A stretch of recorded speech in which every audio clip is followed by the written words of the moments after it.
You're listening to Convenience Matters, brought to you by NACS. We'll talk about what we see at stores and what the future may hold for our industry. Let's say you're standing at an intersection and you need to go into a convenience store and you have a couple in front of you to choose from. Do you choose the well-lit, clean, and tidy one or the dark, less kept one? I'll let you think on that for a minute and I'll be right back for your answer. I asked you which store to pick at the front of the show, but I'm sure I don't really need to know your answer because it's probably the same one as mine. You'd pick the welcoming one with open arms, which is what I'm going to do. Welcome to Convenience Matters. I'm Carolyn Schnare with NACS. And I'm Chris Blasinsky with NACS. Well, Chris, today we're going to talk with a couple of folks with whom I've been on store tours literally all over the world. Well, at least the Western Hemisphere anyway. We have with us Nick Scherzer, who is the director at Insight Research in the United Kingdom, and Mike Zahajko, who is the executive vice president at CAF. Welcome, guys. Thank you, Carolyn. Thanks, Carolyn. Good to be here. Hey, guys. Well, so a funny little story real quick. So Nick and I have been friends for more than a dozen years. And Nick often cringes at my American enthusiasm, as he calls it. Whereas with him, he usually yells at me and says, "You're a bit much." So in order to make sure I'm at that level, Nick, give me your best high. I need you at a 10. Hey, Carolyn, I am at a 10 today, and you've done well over the years through our friendship of training me on being at a 10. So great to be here with you guys today. That's fantastic, because when I go over to Nick, he's like, can you bring it to about a 2 on a level of 1 to 10? So if I did that, everybody would hang up on the show. So we're not going to do that. Anyway, a little bit of an inside joke, and I'm going to throttle it back a little down to a 6. So I guess, Chris, you and I have traveled around. We've seen these guys. We've been on a lot of store tours in Europe, here in the U.S. over the years. But we always tend to visit the best in class stores. And Mike, you've joined us as on a lot of these tours. So one of the things that I'm going to start with you, Mike, when we go on these store tours, when you leave the country, when you're in the United States, what makes a store earn like that best in class status? What makes you want to put that on a store tour? Nick, you can jump in afterwards, but let's just start there. What makes convenience stores awesome? Well, I have always loved convenience stores. My dad started in the industry at a store years and years ago. So since a kid, so it's been 25 years, I've been going around and seeing gas stations. And, what I think I see first is people always think, well, what happens when I open the door at a gas station? What's my experience? But I think that first impression starts earlier. I think it really starts as you pull into the lot. What's my experience like? Or as you're seeing it from afar. And so for me, I definitely say, what is the first impression I get? Usually involves, what's the lighting like out there? What's the experience? How does the forecourt look? Are the pumps up? Are they operational? Do they have cones in front of them? And then when I'm out there finally filling up, am I standing in oil and is there banana and garbage around me, or is it clean? So that's what I notice first. And I think the good news is the Google reviews show that it's the exact same for customers. The big thing, though, is really when you walk in, that's where I think things matter, is what's that friendliness that happens at the site too? Because friendliness, Google's proven, goes the furthest in making a good first impression. Yeah, Nick, I mean, to you, you're famous around the entire industry globally for putting together some of these really cool store tours. Chris, back in the day when they were the NACS Global Forum, now that the Convenience Summit, Europe, Asia, all those fun things. You find some really cool stores, and you've been doing this, I don't know, probably your whole life. So, and then some, I know. Nick, in your mind, what are some cool either some cool things that stores are doing out there, and then also what are some examples that you've seen, especially lately? Maybe not physically seen because, we're still stuck in a global pandemic, but seen virtually maybe. Yeah, Carolyn, I think really had a great opportunity over the years to visit some very cool retailers in different parts of the world. And I think one of the best parts of that experience is just having a group of retailers together from around the world and being able to meet up with retailers at their own sites. And I guess building on what Mike was saying about what is it that, makes those stores really cool and us to want to visit them, I think it comes down to that overall site experience. Like Mike says, the appearance from as you pull up onto the site, what does that look like through the doors and into the store? The engagement from the people who are running those sites through to the whole offer, and particularly the fresh food side of things, the range of services, right through to the bathrooms. And I think, when you look at those best-in-class sites, it's it's that recognition of the overall site experience that really sets those leading operators apart.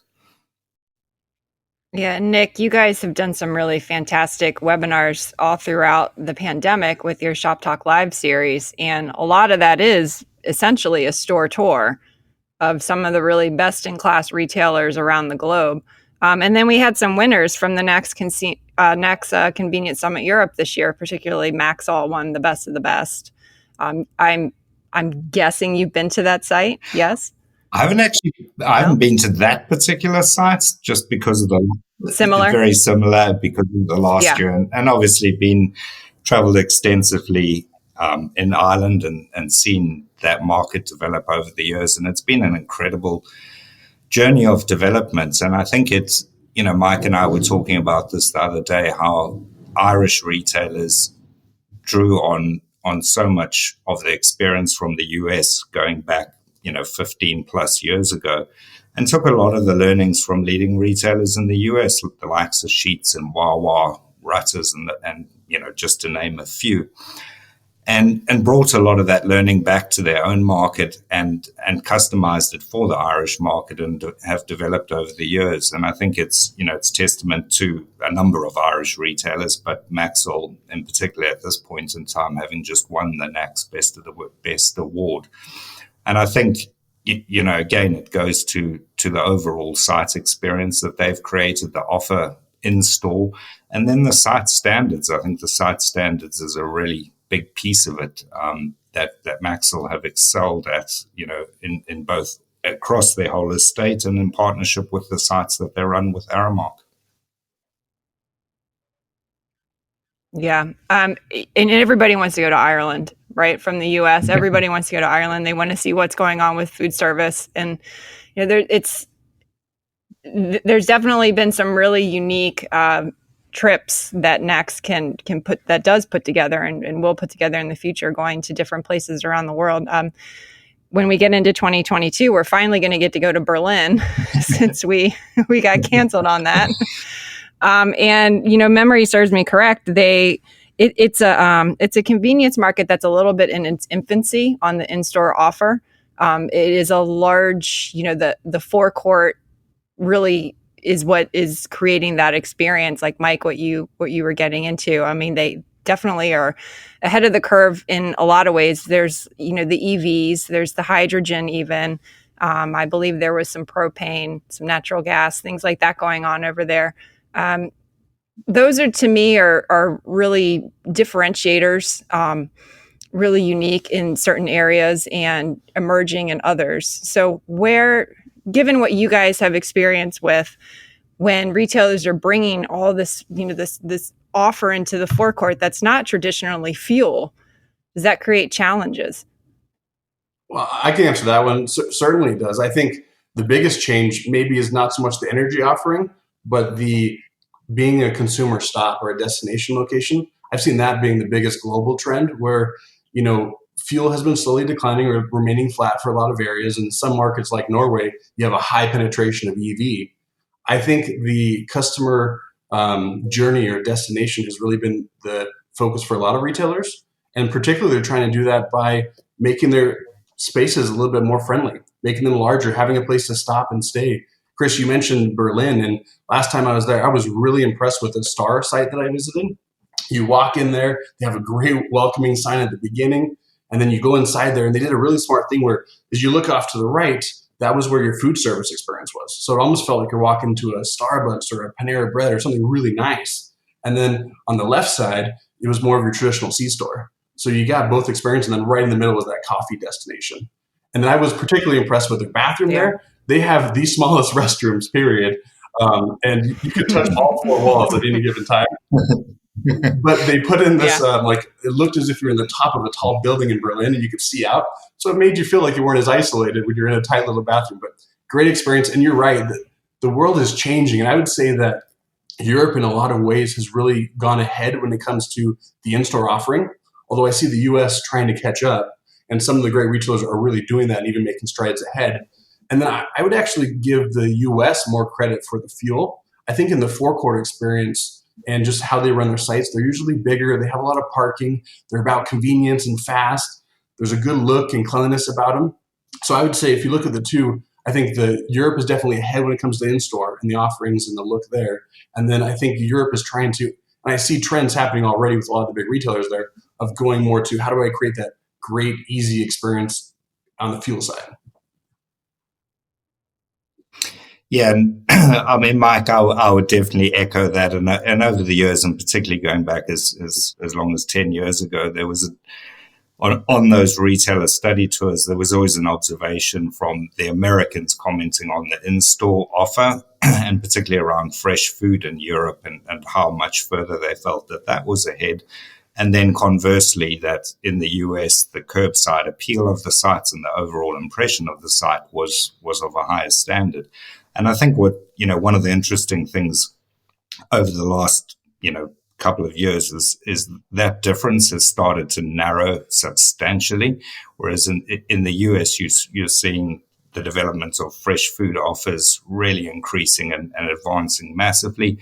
And I think in Europe, certainly the emphasis and the focus on overall site appearance and experience holistically as a site has accelerated dramatically. And you see that with operators like Euro Garages across Europe, what Circle K have done across Northern Europe and Ireland, what the likes of Maxwell and Apple Green have done exceptionally for a long time. But it's just, I think there's an elevation in terms of the focus on the overall site appearance. And Chris, it links into the point you mentioned there about how there's a lot of change in the industry right now. So the energy mix is changing the way retailers think about their sites into the future, as well as competition from the likes of online delivery services, dark kitchens, dark convenience store warehouses, if you like. And I think it kind of comes back to this idea that convenience and roadside retail, one of the key factors is that experience and the human connection in terms of those things that really matter to people is from right through from cleanliness to friendliness within the stores. And I think that's a great advantage our industry has, and we do really well. Nick, I'd even say that not only are you right about it changing and getting more similar, I would say NACS is a big reason why that's happening. I mean, as I've been going for the last 7 years to these NACS events throughout Switzerland, Warsaw, US, you definitely see that that's where retailers are getting their ideas from. They're looking at each other and saying, what's new, what's happening? And then they're bringing those good ideas back to their country. And then you start seeing trendsetters where there'll be someone that looks just like a US company in Europe or looks just like a European company in the US. So I really think, NACS and having these events where you can see sites, talk and collaborate with other people, that's provided that chance to bring the highest standards and the best, more unilaterally across all the countries and markets. Yeah, I agree. I think you're not. So we always used to say, I don't know how long ago, one idea can change your business. I think there was a NACS show theme like a couple dozen years ago or something. But it's true. I mean, I've seen some of the best in class, Rudders. Scott Hartman of Rudders would come over to one of the Ireland events, and he might come back with like one cool food concept that he thought and implement it, and then build on it from there. And then some of the Europeans would come over and see that and go, oh, that's cool. He added this. Now I'm going to go, and it can be as simple as one thing really, because you don't want to copy what you see over there, but it's just, it's different, and it's different cultures, and it's different countries. And it's meshing it all together. And, I think you said it, you hit the nail right on the head. It's just getting out there and seeing what your competition is. Who's across the street from you? What are they doing? Who's down the road from you? Who's a couple of states over if you're here in the United States? Who's a couple of countries over? Because you both mentioned it, that Germany is radically different in terms of convenience stores than Ireland, and to those of us less kind of geography challenged like myself, it's like, well, they're right by each other. Why aren't they different? But it's the same thing as a store in Texas and a store in Massachusetts here in the United States. So, it's just getting out there and seeing what's out there and trying a few things here and there. Nick, on the side that the flip side to what Mike said about going to Europe and seeing some of the cool concepts in each of these countries that you've been on. Now you've come over to the United States a bunch of times and traveled a bunch of other places too since then, but do you see anything here in the States that folks in Europe might want to bring back to them, or that they have maybe implemented over the years, having come over here and looked at some of our cool store tours? Yeah, absolutely. I mean, and certainly just thinking over the years, the way in which US retailers have built the food offering around coffee. And so your guys' coffee programs, and I think the focus on coffee and really owning that category of coffee and then building food around that is something that the Europeans learned from the US and have brought back and implemented. And Carolyn, you said something interesting there about, as much as you go to these different countries and learn things, you take those ideas back and you're not necessarily copying them, because you can't just take one thing that works in one country and implement it exactly the same in your own country. So it's about taking that principle and that idea and adapting it for your own market. I think one thing that's really always struck me about setting up these store tours, and retailers who we take on them often comment that the hosting retailer is so welcoming and willing to share, and that surprises them sometimes. And particularly in the US, the retailers who welcomed us in with such open arms, and there's many of them, so I'm not going to name them, but they're right across the US. And one of the things they've always said to us is, people can come here, they can take photographs of the fixtures and the fittings and even the food offer, and they can try and copy that. But the thing you can't copy is the company culture and the operational execution that you can't take a photo of. And you can't just bottle that or buy it from a supplier in the same way you might buy a fridge unit or a sign or whatever the case is. And I think that really goes to the heart of those leading retailers who understand what underpins it all is this operational excellence, the frontline staff in those stores, and the company culture that drives that customer experience. And that's a wonderful thing to kind of share when you come to the US. And honestly, I think US retailers do that with exception. And Carolyn, they have the exuberance levels you have in those stores, which is always fun. You walk in the door and get a big howdy, right? Yeah, it's like, hey. And sometimes it scares the European retailers. Why are all these people greeting me? But it's fun, and the Europeans love that. And, and that's not to say that doesn't happen here. I think it's just culturally in a different way. Well, they can't all be, a big welcome to Moe's, which is a big chain over here. They yell at you when you walk in. You're like, yes. Why isn't anyone saying hi to me when I'm in Europe? No, I'm just kidding.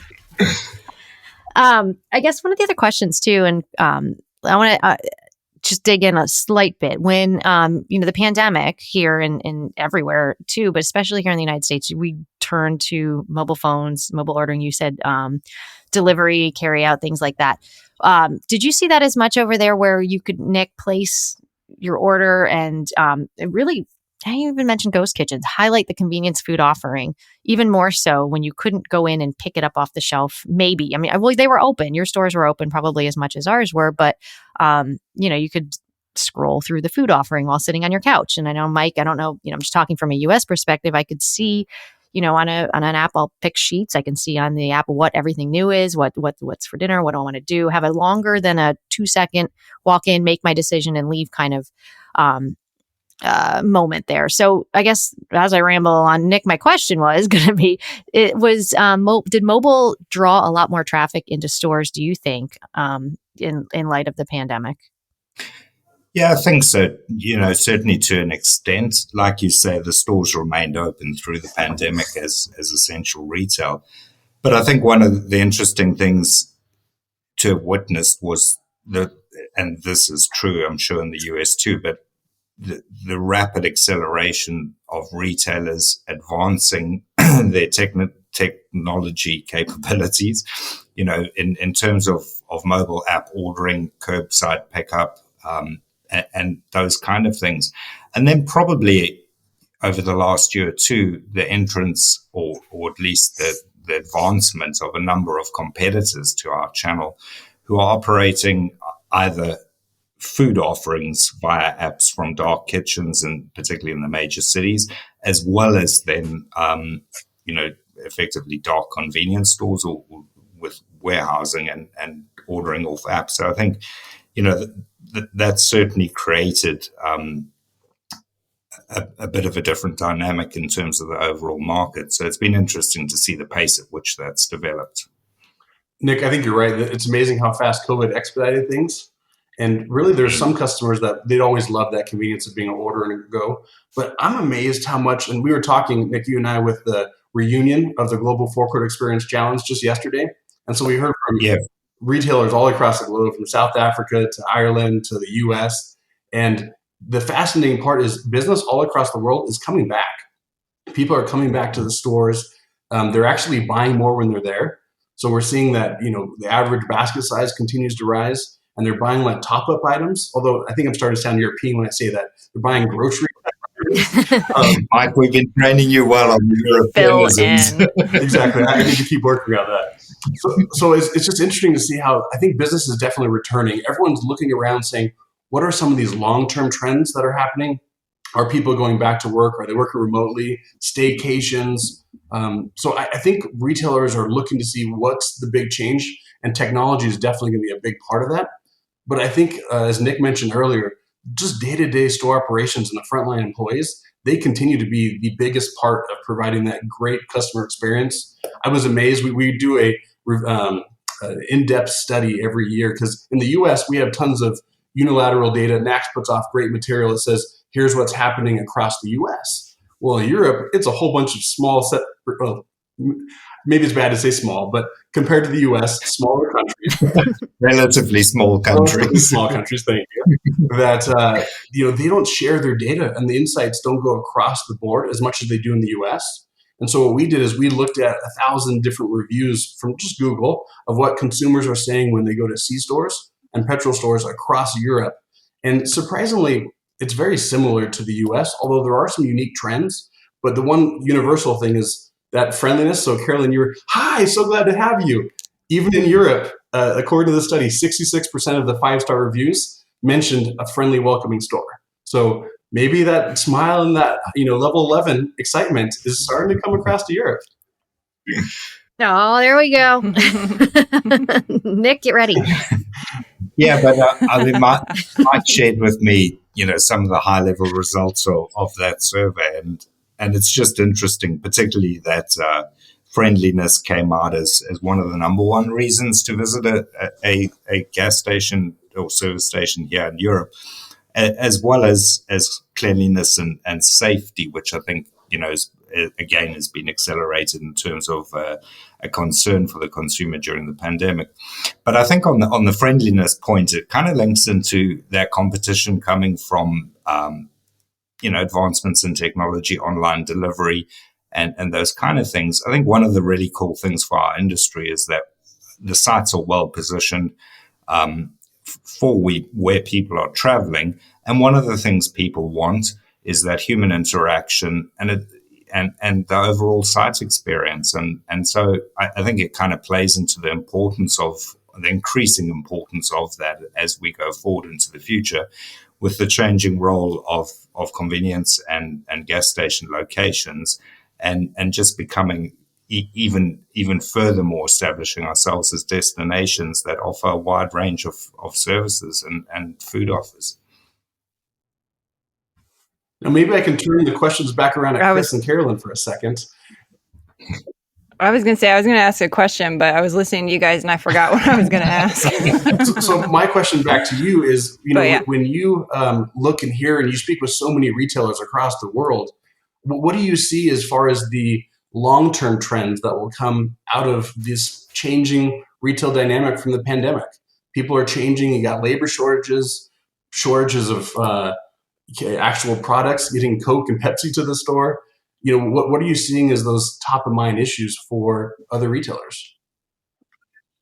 Yeah, well, you just hit the two top of mind issues right now, which is, the labor. There's shortages for labor, especially around that third shift, and then the supply chain issues. We had a retailer survey that we did not too long ago. There's not a whole lot of confidence that that's going to get dramatically better by the end of the year. So what seems short term may actually end up carrying into 2022.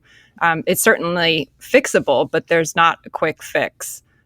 Fortunately, with the NACS show and stuff, we have a lot of sessions and learnings that are going to key in on these topics for retailers. And, I mean, they're fighting for it right now, right? And it's not just us; it's restaurants, it's grocery, it is that service industry. So, yeah, it's the struggle's real.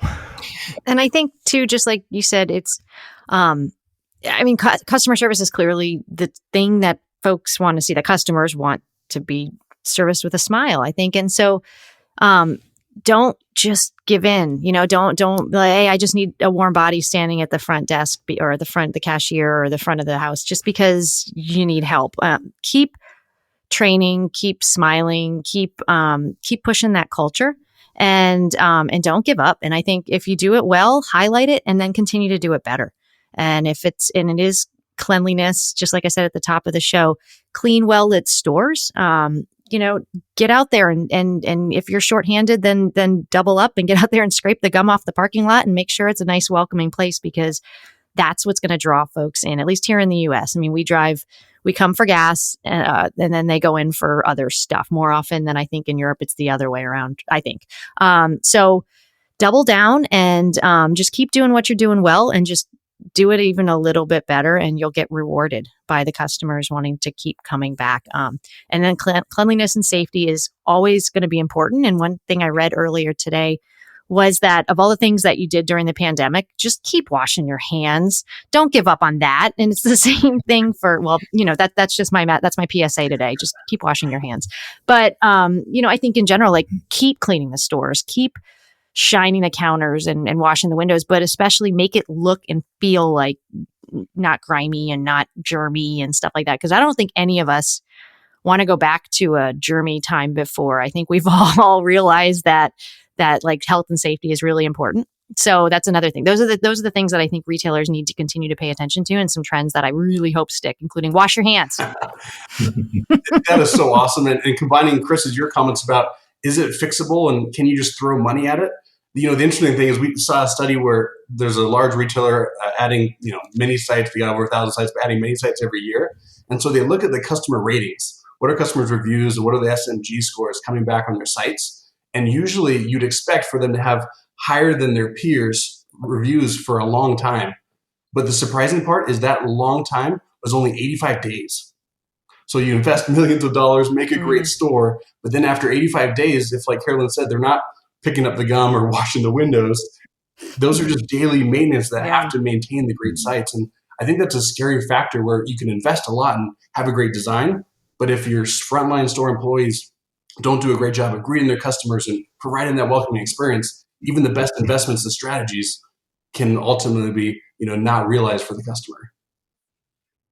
Yeah, it goes back to what Nick was saying about that the culture that the company's creating, because that's the kind of stuff that permeates from the top down, right? Everyone's buying into the culture. Everyone believes in the culture. Every company has a culture.